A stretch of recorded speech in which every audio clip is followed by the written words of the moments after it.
Hai, Shalom saudara-saudari dalam nama Tuhan Yesus Kristus. Bertemu lagi kita dalam Rhapsody of Reality TNI Malaysia. Tajuk perkongsian kita pada hari ini adalah Roh Kudus, berkat dari Bapa.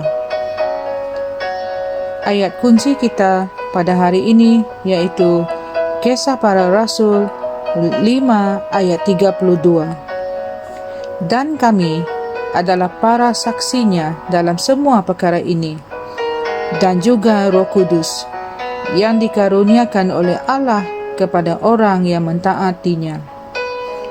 Lukas 1 ayat 13 adalah salah satu Injil yang banyak disalahgunakan dan disalahfahamkan mengenai penerimaan Roh Kudus.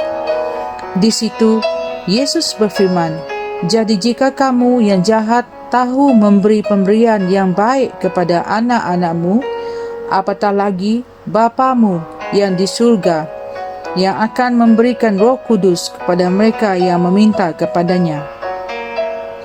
Tetapi pada masa itu, Yesus tidak bercakap kepada orang Kristian, namun kepada mereka yang berada di bawah perjanjian lama. Sesiapa sahaja boleh menerima Roh Kudus dengan hanya meminta. Tetapi malangnya, kebanyakan orang tidak pernah melakukannya kerana mereka tidak meminta. Yesus telah berkata, "Mintalah, maka akan diberikan kepadamu." Lukas 11 ayat 9.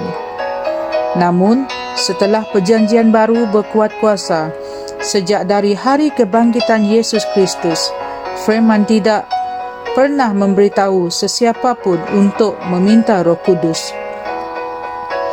Apa yang telah diberitahu kepada kita adalah bagaimana para rasul memberi pelayanan Roh Kudus kepada orang ramai. Mereka berdoa bagi mereka supaya mereka menerima Roh Kudus. Kisah Para Rasul 8 ayat 15. Dan ada orang yang telah menerima Roh Kudus tanpa doa. Kisah Para Rasul 10 ayat 44 hingga 46. Sebenarnya, tidak ada gunanya meminta Roh Kudus dari Allah. Roh Kudus adalah salah satu pemberian utama Allah untuk semua manusia. Dengan hanya mentaati panggilannya untuk mempercayai Injil, sesiapa pun boleh menerima Roh Kudus. Dia berfirman dalam Kisah Para Rasul 2 ayat 17, "Dan ia akan terjadi pada hari-hari terakhir. Allah berfirman, Aku akan mencurahkan rohku ke atas semua manusia." Bacalah juga Kisah Para Rasul 5 ayat 32, Ibrani 5 ayat 9 dan Roma 2 ayat 8. Perhatikan, dia tidak mengatakan ke atas semua orang Kristian. Inilah berkat dari Bapa. Roh Kudus telah datang sekarang. Tanpa Roh Kudus, kamu tidak dapat menjalani kehidupan Kristian. Tuhan menginginkan agar kamu berjalan dalam kepenuhan roh serta hidup dengan benar dan menang di dunia pada masa kini. Sekiranya kamu belum menerima Roh Kudus setelah kamu dilahirkan semula, Galatia 3 ayat 14 mengatakan, supaya kita dapat menerima roh yang telah dijanjikan itu melalui iman.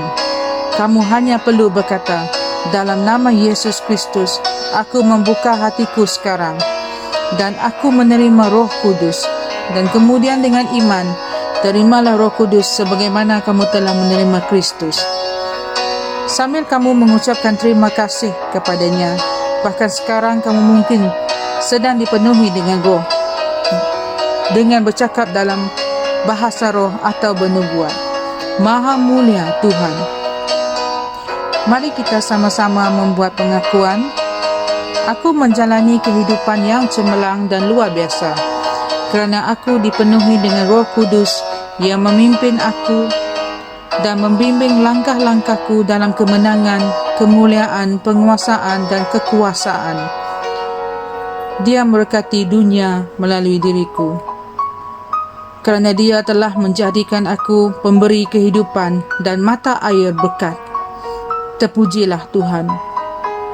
Sebagai ayat tambahan dan renungan, kita boleh rujuk dalam Kisah Para Rasul 19 ayat 6 hingga 7 dan Yohanes 6 ayat 63.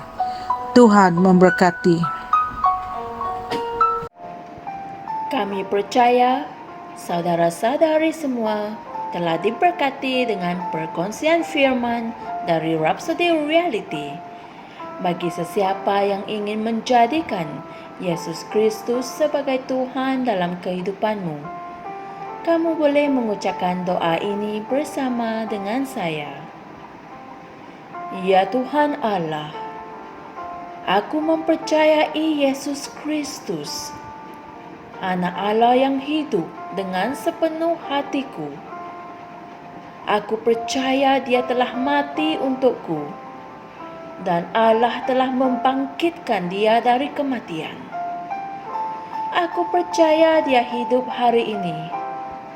Aku mengaku dengan mulutku bahwa Yesus Kristus adalah Tuhan dalam hidupku mulai dari hari ini. Melalui Dia dan di dalam nama-Nya, aku mempunyai kehidupan yang kekal. Aku telah dilahirkan semula. Terima kasih Allah kerana menyelamatkan jiwaku. Aku sekarang adalah anak Allah. Haleluya. Tahniah, sekarang kamu telah menjadi anak Allah.